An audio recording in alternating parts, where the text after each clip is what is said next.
Friends, welcome to my YouTube channel. ಇವತ್ತಿನ ಒಂದು video ಒಳಗೆ ನಾವು IAS 2023 ಒಂದು ಎಕ್ಸಾಮಿನೇಷನ್ಗೆ ಪ್ರಿಪೇರ್ ಆಗ್ಲಿಕ್ಕೆ ಅಂತ ಹೇಳಿ ಒಂದು ಟೈಮ್ ಟೇಬಲ್ನ ನೋಡೋಣ. ಬಿಕಾಸ್ ಸಿಲೆಬಸ್ ಭಾಳ ಹ್ಯೂಸ್ ಅದ ಆ್ಯಂಡ್ ಪ್ರಿಲಿಮ್ಸ್ ಜೊತೆ ಮೇನ್ಸಿಗೆ ಪ್ರಿಪೇರ್ ಆಗಬೇಕು ಆ್ಯಂಡ್ ಆನ್ಸರ್ ರೈಟಿಂಗ್ ಪ್ರಾಕ್ಟೀಸ್ ಮಾಡಬೇಕು. ಅದ್ರ ಜೊತೆ ಆಪ್ಷನಲ್ ಪೇಪರ್ಗಳಿಗೆ ಪ್ರಿಪ್ರೇಷನ್ ಆಗಬೇಕು ಆ್ಯಂಡ್ ಜೊತೆ ಇಂಟರ್ವ್ಯೂ ಪ್ರಿಪೇರ್ ಆಗಬೇಕು. ಇಷ್ಟೆಲ್ಲ ಮಾಡ್ಬೇಕಂತಂದ್ರೆ ಒಂದು ಡಿಸಿಪ್ಲಿನ್ ಆಗಿರೋ ಒಂದು ಟೈಮ್ ಟೇಬಲ್ದ ಅವಶ್ಯಕತೆ ಭಾಳ ಅದ. ಸೊ ದಟ್ ಈ ವಿಡಿಯೋ ಒಳಗೆ ನಾವು ಟೈಮ್ ಟೇಬಲ್ನ ಬಗ್ಗೆ ಡಿಸ್ಕಷನ್ ಮಾಡೋಣ ಡೀಟೇಲ್ಡ್ ಆಗಿ. ಆ್ಯಂಡ್ ಬಿಫೋರ್ ದಟ್ ಹೇಳೋದಂದ್ರೆ ಆಲ್ರೆಡಿ UPSC ಅನೌನ್ಸ್ ಮಾಡ್ಯದ ನೆಕ್ಸ್ಟ್ ಇಯರ್ May 28ಗೆ ಎಕ್ಸಾಮ್ ಅದ ಅಂತ ಹೇಳಿ. ಸೊ ನಿಮಗೆ ಅನಿಸ್ತಿರ್ಬೋದು ಒಂದಷ್ಟು ಜನಕ್ಕೆ ಮುಂದಿನ ವರ್ಷ ಇರೋ ಎಕ್ಸಾಮಿಗೆ ಈಗ ಯಾಕೆ ಟೈಮ್ ಟೇಬಲ್ ಹಾಕೊಳ್ಳೋದು ಅಂತ ಹೇಳಿ. ಬಟ್ ನೋಡ್ತಾ 2 ತಿಂಗಳು ಆಲ್ರೆಡಿ ಕಳೆದು ಹೋಗ್ಯದ. ಜಸ್ಟ್ 10 ಮಂತ್ಸ್ ಅಷ್ಟೇ ಉಳ್ದದ. ಸೊ ಆ 10 ಮಂತ್ಸ್ ಒಳಗೆ ಒಂದು ಡಿಸಿಪ್ಲಿನ್ ಆಗಿರೋ ಟೈಮ್ ಟೇಬಲ್ನ ಫಾಲೋ ಮಾಡಲಿಲ್ಲ ಅಂದ್ರೆ ಇಷ್ಟೊಂದು ಹ್ಯೂಜ್ ಸಿಲೆಬಸ್ನ ಕವರ್ ಮಾಡೋದು ಭಾಳ ಡಿಫಿಕಲ್ಟ್ ಅದ. ಸೊ ಟೈಮ್ ಟೇಬಲ್ ಇಂಪಾರ್ಟೆಂಟ್ ಅದ. ಆ್ಯಂಡ್ ಈ ವಿಡಿಯೋ ನಾನು 1 ಅವರ್ ಲೈಕ್ 7 ಇಂದ 10 ಅವರ್ಸ್ 10 ಗಂಟೆವರೆಗೂ ಇದನ್ನ ಓದ್ರಿ, 11ರಿಂದ 12 ಇದನ್ನ ಓದ್ರಿ, ಈ ಥರ ಹೇಳತ್ತಿಲ್ಲ, ಮಂತ್ ವೈಸ್ ಹೇಳತ್ತೀನಿ. ಬಿಕಾಸ್ ಪ್ರತಿಯೊಬ್ಬರದೊಂದು ಶೆಡ್ಯೂಲ್ ಬೇರೆ ಬೇರೆ ಇರ್ತದ. ಲೈಕ್ ಒಂದಷ್ಟು ಜನ ಮಾರ್ನಿಂಗ್ ಓದಿರ, ಒಂದಷ್ಟು ಜನ ರಾತ್ರಿ ಓದ್ತಿರ್ತಾರ, ಒಂದಷ್ಟು ಜನ ವರ್ಕ್ ಜೊತೆ ಪ್ರಿಪೇರ್ ಆಗ್ತಿರ್ತಾರ. ಸೊ ದಟ್ ನಾವು ಅದ್ರ ಸಲುವಾಗಿ ನಾನು ಒಂದು ಟೈಮ್ ಗಂಟೆಗಳ ಒಂದು ಅವಧಿ ಲೆಕ್ಕದೊಳಗೆ ನಿಮಗಿಲ್ಲಿ explain ಮಾಡತ್ತಿಲ್ಲ, month wise ಹೇಳಲಿಕ್ಕತ್ತೀನಿ.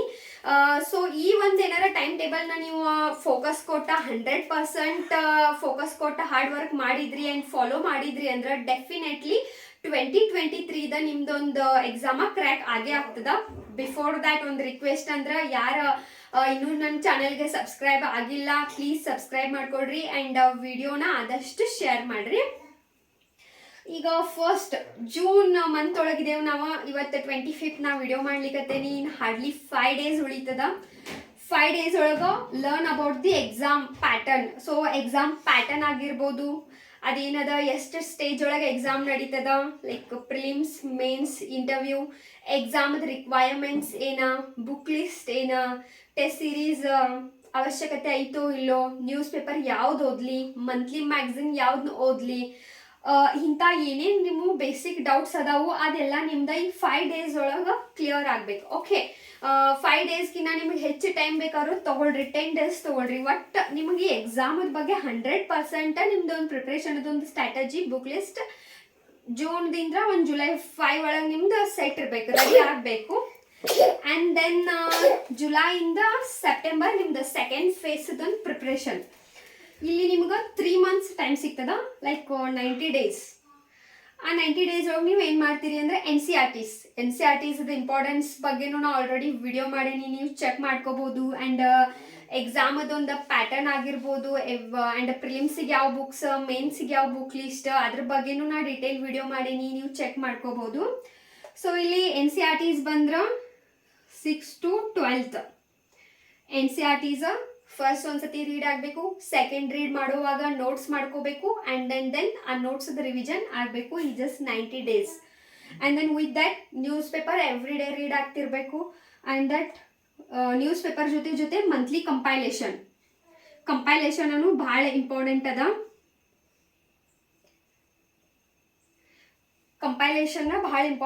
News paper ಜೊತೆ ಮ್ಯಾಗ್ಝಿನ್ ಅಥವಾ ಕಂಪೈಲೇಷನ್ ಅದನ್ನು ನೀವು ರೀಡ್ ಮಾಡ್ಕೋಬೇಕಾಗ್ತದ. ಆ್ಯಂಡ್ ರೀಡ್ ಅಷ್ಟೇ ಅಲ್ಲ, ಅದನ್ನು ನೀವು ರಿವೈಸನ್ನು ಮಾಡ್ಕೋಬೇಕಾಗ್ತದ.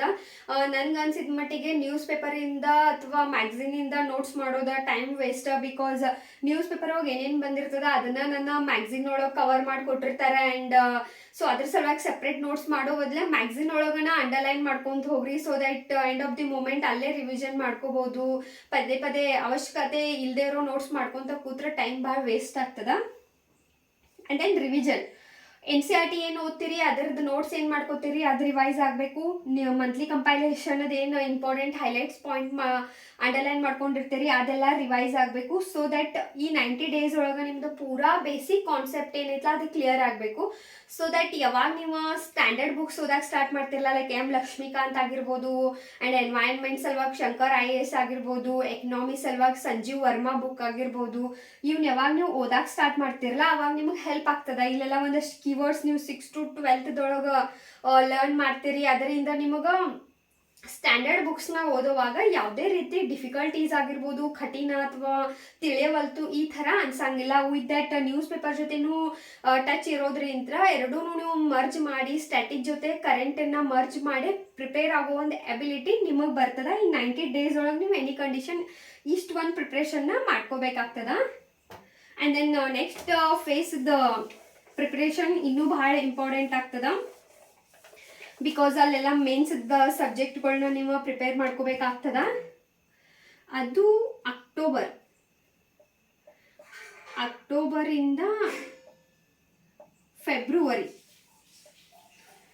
ಅಕ್ಟೋಬರಿಂದ ಏನು ಫೆಬ್ರವರಿ ನಿಮಗೆ ಟೈಮ್ ಸಿಗ್ತದಲ್ಲ, ಅಲ್ಲೆಲ್ಲ ನೀವು ಮೇನ್ಸ್ ಸಲುವಾಗಿ ಜಾಸ್ತಿ ಒಂದು ಪ್ರಿಪ್ರೇಷನ್ ಮಾಡಬೇಕಾಗ್ತದೆ. ಇಲ್ಲಿ ನಿಮಗೆ ಸಿಗೋ ಟೈಮ್ ಜಸ್ಟ್ 5 months, ನಾಟ್ 5 ತಿಂಗಳುಗಳು ಅಂತಾರಲ್ಲ ಹಂಗಲ್ಲ, ಬರೀ 5 ತಿಂಗಳಷ್ಟ. 5 ತಿಂಗಳಲ್ಲ, ಜಸ್ಟ್ 5 months ಸಿಗ್ತದ. ಅಷ್ಟರೊಳಗೆ ನೀವು ಏನೇನು ಮಾಡಬೇಕು, GS 1 ಇಂದ GS 4 paper preparation, essay paper, and then optional paper,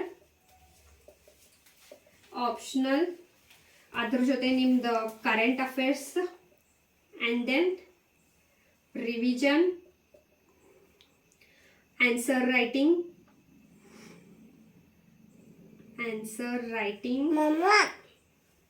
ಇಷ್ಟೆಲ್ಲ ನಿಮ್ದು ಪ್ರಿಪ್ರೇಷನ್ ಒಳಗೆ ಸ್ಟಾರ್ಟ್ ಈ ಮಂತ್ ಒಳಗೆ ನಿಮ್ದು ಪ್ರಿಪೇರ್ ಆಗಬೇಕು.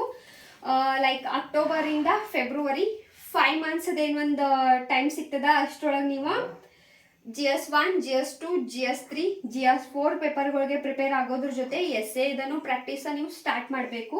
ಆ್ಯಂಡ್ ದೆನ್ ಆಪ್ಷನಲ್ ಪೇಪರ್ಗೆ ಪ್ರಿಪ್ರೇಷನ್ ಸ್ಟಾರ್ಟ್ ಮಾಡಬೇಕು. ಆ್ಯಂಡ್ ಆಪ್ಷನಲ್ ಭಾಳ ಇಂಪಾರ್ಟೆಂಟ್ ಆಗ್ತದೆ. ಬಿಕಾಸ್ ನೀವು ಒಂದು ಮೆರಿಟ್ ಲಿಸ್ಟ್ ಒಳಗೆ ನಿಮ್ಮ ಹೆಸರು ಬರೋಕೆ reason optional and essay paper ಒಳಗೆ ಏನು ಮಾರ್ಕ್ಸ್ ತಗೋತಿರಲ್ಲ ಅದ ಡಿಸೈಡ್ ಮಾಡ್ತದ ನಿಮ್ದು ಮೆರಿಟ್ ಲಿಸ್ಟ್ ಒಳಗೆ ಹೆಸರು ಬರೋದನ್ನ. ಸೊ ದಟ್ ಆಪ್ಷನಲ್ ಎಸ್ಸೆನ ಯಾವುದೇ ಕಾರಣಕ್ಕೂ ಇಗ್ನೋರ್ ಮಾಡಬಾರ್ದು. ಆ್ಯಂಡ್ ಕನ್ಫ್ಯೂಸ್ ಆಗಬೇಡ್ರಿ, ಲೈಕ್ ಆ ಸಬ್ಜೆಕ್ಟ್ ತೊಗೊಳ್ಳೋ ಇದನ್ನು ತೊಗೊಳ್ಳೋ ಈ ಥರ ಮಾಡ್ಕೊಂಡು ಕೂರಬೇಡ್ರಿ. ಅದ್ರ ಸಲುವಾಗಿ ಹೇಳೀನಿ, ಬಿಫೋರ್ ಜೂನ್ ಮಂತ್ ಒಳಗೆ ಏನು ಟೈಮ್ ಸಿಗ್ತದಲ್ಲ ಅಲ್ಲಿ ಒಂದು ಕರೆಕ್ಟ್ ಆಗಿರೋ ಒಂದು ಸರಿಯಾದ ಆಪ್ಷನಲ್ ಸಬ್ಜೆಕ್ಟ್ನ ಚೂಸ್ ಮಾಡ್ಕೊಳ್ರಿ. ಆ್ಯಂಡ್ ಆಪ್ಷನಲ್ ಸಬ್ಜೆಕ್ಟ್ನ ಯಾವ ಥರ ಚೂಸ್ ಮಾಡ್ಕೋಬೇಕು ಅನ್ನೋದ್ರ ಬಗ್ಗೆನೂ ನಾವು ವಿಡಿಯೋ ಮಾಡೀನಿ. ಜೊತೆ ಒಂದು ಸಬ್ಜೆಕ್ಟ್ನ ಕಂಪೇರ್ ಮಾಡಿಕಸ್ ಯಾವ ತೊಗೊಂಡ್ರೆ ಬೆಟರ್ ಆ ಥರ ಆಪ್ಷನಲ್ ರಿಲೇಟೆಡ್ ವಿಡಿಯೋಸು ಮಾಡೀನಿ. ಸೊ ನನ್ನ ಚಾನಲ್ ಒಳಗೆ ನೀವು ಚೆಕ್ ಮಾಡ್ಕೋಬಹುದು. And then current affairs. So 1 July 1st ಇಂದ ನೀವು ಕರೆಂಟ್ ಅಫೇರ್ಸ್ ರೀಡ್ ಮಾಡಕ್ಕೆ ಸ್ಟಾರ್ಟ್ ಮಾಡಿದ್ರಿ. Newspaper and monthly compilation ಅದು ಕಂಟಿನ್ಯೂ, ಇಂಟರ್ವ್ಯೂ ಮುಗಿಯೋವರೆಗೂ ನಿಮ್ದು ಕಂಟಿನ್ಯೂ ಇರಬೇಕು. ಆ್ಯಂಡ್ ಮಂತ್ಲಿ ಮ್ಯಾಗ್ಝಿನನ್ನು ನಿಮ್ದು ರಿವೈಸ್ ಆಗ್ತಿರ್ಬೇಕು. ಆ್ಯಂಡ್ ಕರೆಂಟ್ ಅಫೇರ್ಸ್ದಂತೂ ಮಂತ್ಲಿ ಮ್ಯಾಗ್ಝಿನ್ ಒಳಗೆ ಕೊಟ್ಟಿರ್ತಾರೆ. So every day newspaper ಓದ್ರಿ ಆ್ಯಂಡ್ ಮ್ಯಾಗ್ಝಿನನ್ನು ರಿವೈಸ್ ಮಾಡ್ಕೊಂತಿರ್ಬೇಕು 15 ಡೇಸ್ಗೆ ಒಂದ್ಸತಿ, ಮಂತ್ಸಿಗೆ ಒಂದ್ಸತಿ ಈ ಥರ. ಆ್ಯಂಡ್ ದೆನ್ ರಿವಿಷನ್ ಅಂತೂ ಕಂಟಿನ್ಯೂ. ಇವೇನು GS 1, 2, 3, 4 ಆ್ಯಂಡ್ ಆಪ್ಷನಲ್ದೇನು ಆ್ಯಂಡ್ ಕರೆಂಟ್ ಅಫೇರ್ಸ್ ಓದ್ತಿರಲ್ಲ ಅದನ್ನ ಆಗಾಗ ರಿವಿಷನ್ ಮಾಡ್ಕೊತೀರಿ. And answer writing most important. Because mains ಒಳಗೆ ಆನ್ಸರ್ ರೈಟಿಂಗ್ ಮಾಡೋದಿರ್ತದ. ಏನೇನು ಓದಿರ್ತೀರಿ ಅದನ್ನು ಒಂದು ರೈಟಿಂಗ್ ಒಂದು ಮೂಲಕ ನೀವು ಎಕ್ಸ್ಪ್ರೆಸ್ ಮಾಡೋದಿರ್ತದ. ಆ್ಯಂಡ್ ಹ್ಯಾಂಡ್ ರೈಟಿಂಗ್ ಆಗಿರ್ಬೋದು ಅದೆಲ್ಲ ನಿಮ್ಗೆ ಪ್ರಾಕ್ಟೀಸ್ ಆಗಬೇಕು. ಆ್ಯಂಡ್ ಕ್ವಾಲಿಟಿ ಆನ್ಸರ್ ನೀವು ಬರಿಬೇಕಂದ್ರೆ ಅದಕ್ಕೆ ಭಾಳ ಪ್ರಾಕ್ಟೀಸ್ ಬೇಕು. ನಿಮ್ಗೆ ಅನಿಸ್ತಿರ್ಬೋದು ಆರಾಮ್ ಎಕ್ಸಾಮ್ ಹಾಲ್ ಒಳಗೆ ಹೋಗಿ ಬರೀತೀನಿ, ಈಗ ಓದೋದು ಇಂಪಾರ್ಟೆಂಟ್ ಅಂತ. ಓದೋದು ಜೊತೆಗೆ ಆನ್ಸರ್ ರೈಟಿಂಗ್ ಇಂಪಾರ್ಟೆಂಟ್. ಯಾಕಂತಂದ್ರೆ ನೀವು ಸ್ಕೂಲ ಕಾಲೇಜ್ ಒಳಗೆ ಓದಿದಂಗೆ ಡೈರೆಕ್ಟ್ ಕ್ವಶನ್ ಅಲ್ಲಿ ಬರಂಗಿಲ್ಲ. ಅಲ್ಲಿ ಕ್ವಶನ್ ಬರುವ ಬೇರೆ, ಇಲ್ಲಿ ಓದಿದ್ರನ್ನ ಕರೆಂಟ್ ಅಫೇರ್ಸಿಗೆ ಟಚ್ ಮಾಡಿ ನಿಮ್ಮ ಒಂದು ವ್ಯೂ ಏನ ಅನ್ನೋದನ್ನ ಎಲ್ಲ ಎಕ್ಸ್ಪ್ರೆಸ್ ಮಾಡಿ ನೀವು ಆನ್ಸರ್ನ ಬರಿಬೇಕಾಗ್ತದ. ಸೊ ಅದಕ್ಕೆ ಪ್ರಾಕ್ಟೀಸ್ ಭಾಳ ಇಂಪಾರ್ಟೆಂಟ್ ಅದ. ಸೊ ದಟ್ ಈ 5 months ಒಳಗೆ ಇಷ್ಟೆಲ್ಲ ಕವರ್ ಮಾಡೋದು ನೋಡಾಕತ್ರ ಈಸಿನ ಅನಿಸ್ತದ. 5 months ಅದ ಆರಾಮ್ ಓದ್ತೀನಿ ಅಂತ, ಬಟ್ ಅನ್ಕೊಂಡಷ್ಟು ಈಸಿ ಅಲ್ಲ. ಒಂದ್ಸತಿ ಬುಕ್ ಲಿಸ್ಟ್ ಪರ್ಚೇಸ್ ಮಾಡಿ ಓದಕ್ಕೆ ಕೂರ್ರಿ, ನಿಮ್ಗೆ ಅವಾಗ ಟೈಮ್ದೊಂದು ವ್ಯಾಲ್ಯೂ ಗೊತ್ತಾಗ್ತದ. ಬಿಗಿನರ್ಸಿಗೆ ಹೇಳಿಕತ್ತೇನೆ actually. So GS 1, 2, 3, 4 plus essay plus optional 2 paper ಇರ್ತಾವ. ಆ್ಯಂಡ್ ದೆನ್ ಮಂತ್ಲಿ ಕಂಪೈಲೇಷನ್ಗಳ ಇದ್ರ ಜೊತೆ ಇದನ್ನ ಒಂದ್ಸತಿ ರೀಡ್ ಮಾಡೋಕೆ ಎಷ್ಟು ಡಿಫಿಕಲ್ಟ್ ಆಗ್ತದ. ಅದ್ರ ಜೊತೆ ರಿವಿಷನ್ನು ಮಾಡ್ಬೇಕಂದ್ರೆ ಕಷ್ಟ ಆಗ್ತದ. ನಾ ಆ್ಯಕ್ಚುಲಿ ಡಿಮೋಟಿವೇಟ್ ಮಾಡತ್ತಿಲ್ಲ, ನೀವು ಅವೇರ್ ಆಗ್ರಿ, ಲೇಜಿನೆಸ್ ಬಿಡ್ರಿ ಅಂತ ಹೇಳತ್ತೀನಿ. ಬಿಕಾಸ್ ಅಷ್ಟು ದೊಡ್ಡ ಒಂದು ಡ್ರೀಮ್ ಕಂಡೇರಂದ್ರೆ ಲೇಜಿನೆಸ್ ಮಾಡ್ಕೊತ ಕೂತ್ರೆ ಸಿಲೆಬಸ್ ಕವರ್ ಆಗಂಗಿಲ್ಲ. ಅಲರ್ಟ್ ಆಗ್ರಿ, ಅವೇಕ್ ಆಗ್ರಿ ಅನ್ನೋ ಸಲುವಾಗಿ ನಾ ಈ ಥರ ಫ್ಯಾಕ್ಟ್ ಹೇಳಿಕತ್ತೇನೆ. ನಾನು ಜಸ್ಟ್ ಸುಮ್ಮ ಮೋಟಿವೇಶನ್ ಮಾಡ್ರೆ ನಂಗೇನು ಸಿಗಂಗಿಲ್ಲ. ಸೊ ಇರೋದೊಂದು ಫ್ಯಾಕ್ಟ್ ಹೇಳ್ತೀನಿ. ಸೊ ಅರ್ಥ ಮಾಡ್ಕೊಂಡು ಇವತ್ತಿಂದನೇ ಪ್ರಿಪ್ರೇಷನ್ ಸ್ಟಾರ್ಟ್ ಮಾಡಿರಿ. ಲೇಜಿನೆಸ್ ಬೇಡ. 1 year ಸಲುವಾಗಿ ಎಲ್ಲ ಫಂಕ್ಷನ್ ಗಿಂಕ್ಷನ್ ಎಲ್ಲಾನು ಸೈಡ್ ಇಟ್ಬಿಡ್ರಿ, ಜಸ್ಟ್ ಸ್ಟಡಿಗೆ ಡಿವೋಟ್ ಮಾಡ್ರಿ, ಅಂದ್ರಷ್ಟ ಸಿಲೆಬಸ್ ನಿಮ್ದ ಕವರ್ ಆಗ್ತದ. ಇಲ್ಲಂದ್ರ ಸಿಲೆಬಸ್ ಕವರ್ ಆಗಂಗಿಲ್ಲ, ಈಗ ಲೆಂದಿ ಐತಿ ಭಾಳ. ಆ್ಯಂಡ್ ದೆನ್ ಫೆಬ್ರವರಿ ಮುಗಿತಾ, ಇನ್ನು ಮಾರ್ಚ್ ಮಂತ್ ಒಳಗೆ 30 ಡೇಸ್ ಸಿಗ್ತಾವ. ಜಸ್ಟ್ ಸಿಗೋದೆಷ್ಟ, ಜಸ್ಟ್ 30 ಡೇಸ್. ಆ ಒಂದು 30 ಡೇಸ್ ಒಳಗೆ ನೀವು ಏನು ಮಾಡ್ತೀರಿ ಅಂತಂದ್ರೆ revision, and then clear pending subjects or notes, whatever. So ಮಾರ್ಚ್ದೊಂದೇನು 30 ಡೇಸ್ ಟೈಮ್ ಸಿಗ್ತದಲ್ಲ, ಅಲ್ಲಿ ನೀವು GS 1, 2, 3 ಪೇಪರ್ ಆಗಿರ್ಬೋದು, ಮಂತ್ಲಿ ಕಂಪೈಲೇಷನ್, ಇವ್ನು ಏನೇನು ರೀಡ್ ಮಾಡ್ಕೊಂಡಿರ್ತಿರಲ್ಲ ಅದರದ್ದು ರಿವಿಷನ್ ತಗೋಬೇಕಾಗ್ತದ. ಆ್ಯಂಡ್ ದೆನ್ ಅಪ್ಪಿತಪ್ಪಿ ಒಂದೊಂದ್ಸತಿ 1-2-3 ದಿನ ವೇರಿಯೇಷನ್ ಆಗಿ ನಿಮ್ದೊಂದಷ್ಟು ನೋಟ್ಸ್ ಆಪ್ಷನಲ್ ಆಗಿರ್ಬೋದು, ಇವೆಲ್ಲ ಪೆಂಡಿಂಗ್ ಉಳಿತಾವಲ್ಲ, ಅದೇನು ಪೆಂಡಿಂಗ್ ಉಳಿದಿರ್ತದ ಅದನ್ನು ಇಲ್ಲಿ ಕವರ್ ಮಾಡ್ಕೊಳ್ರಿ. And then last phase of the preparation, that is April to May, because May 28 ಗೆ ಎಕ್ಸಾಮ್ ಇರೋದ್ರಿಂದ ಈ ಮೇ ಒಳಗೆ just you will get hardly 27 days, so that ಇಲ್ಲಿ ಟೈಮ್ ಕಡಿಮೆ ಅದ. ಆ್ಯಂಡ್ ದೆನ್ ಇಲ್ಲಿ ನೀವು ಮಾಡಬೇಕಾಗಿರೋದು ಫುಲ್ಲಿ ಫೋಕಸ್ ಆನ್ ಪ್ರಿಲಿಮ್ಸ್, ಪೂರ್ತಿ ಒಂದು ನಿಮ್ಮ ಫೋಕಸ್ ಪ್ರಿಲಿಮ್ಸ್ ಮೇಲೆ ಇರಬೇಕು. And revision and then test series.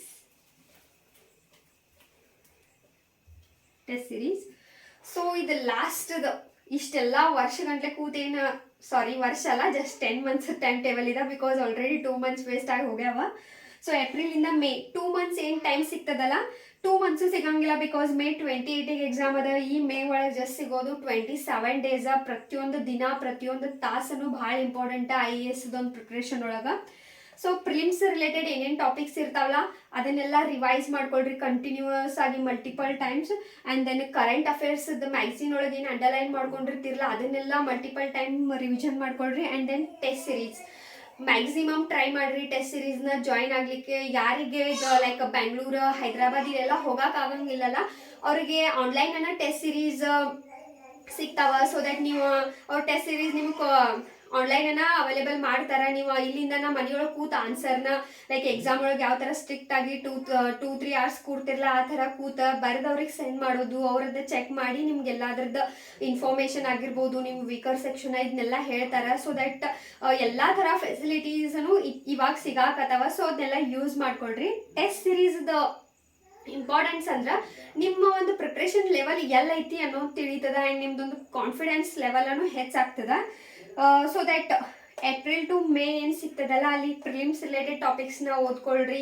And then revise ಮಾಡ್ಕೊಳ್ರಿ. ಆ್ಯಂಡ್ ದೆನ್ ಟೆಸ್ಟ್ ಸಿರೀಸ್ನ ಜಾಯ್ನ್ ಆಗ್ಲಿಕ್ಕೆ ಟ್ರೈ ಮಾಡಿರಿ, ಅಥವಾ ಪ್ರಿವಿಯಸ್ ಇಯರ್ ಕ್ವಶನ್ ಆದರೂ ಸಾಲ್ವ್ ಮಾಡಿರಿ. ಆ್ಯಂಡ್ ಈ ಒಂದು ಪ್ರಿಪ್ರೇಷನ್ ಒಳಗೆ ಯಾವುದೇ ಕಾರಣಕ್ಕೂ ಕರೆಂಟ್ ಅಫೇರ್ಸ್ನು ನೆಗ್ಲೆಕ್ಟ್ ಮಾಡಬೇಡ್ರಿ.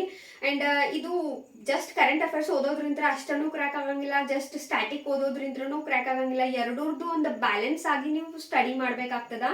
ಆ್ಯಂಡ್ ಇನ್ನೊಂದಂದ್ರೆ ಎಸ್ಸೆಗೆ ಯಾವ ಥರ ಪ್ರಿಪೇರ್ ಆಗಬೇಕು, GS 1ಗೆ ಯಾವ ಥರ, GS 2ಗೆ ಯಾವ ಥರ, ಇದೆಲ್ಲದ್ರ ಬಗ್ಗೆ ನಾನು ಡೀಟೇಲ್ ಆಗಿ ಸೆಪ್ರೇಟ್ ಆಗಿ ವಿಡಿಯೋ ಮಾಡೀನಿ. ಸೊ ನನ್ನ ಚಾನಲ್ಗೆ ಹೋದ್ರೆ ನಿಮಗೆ ಒಂದು ಇನ್ಫಾರ್ಮೇಷನ್ ಸಿಗ್ತದ.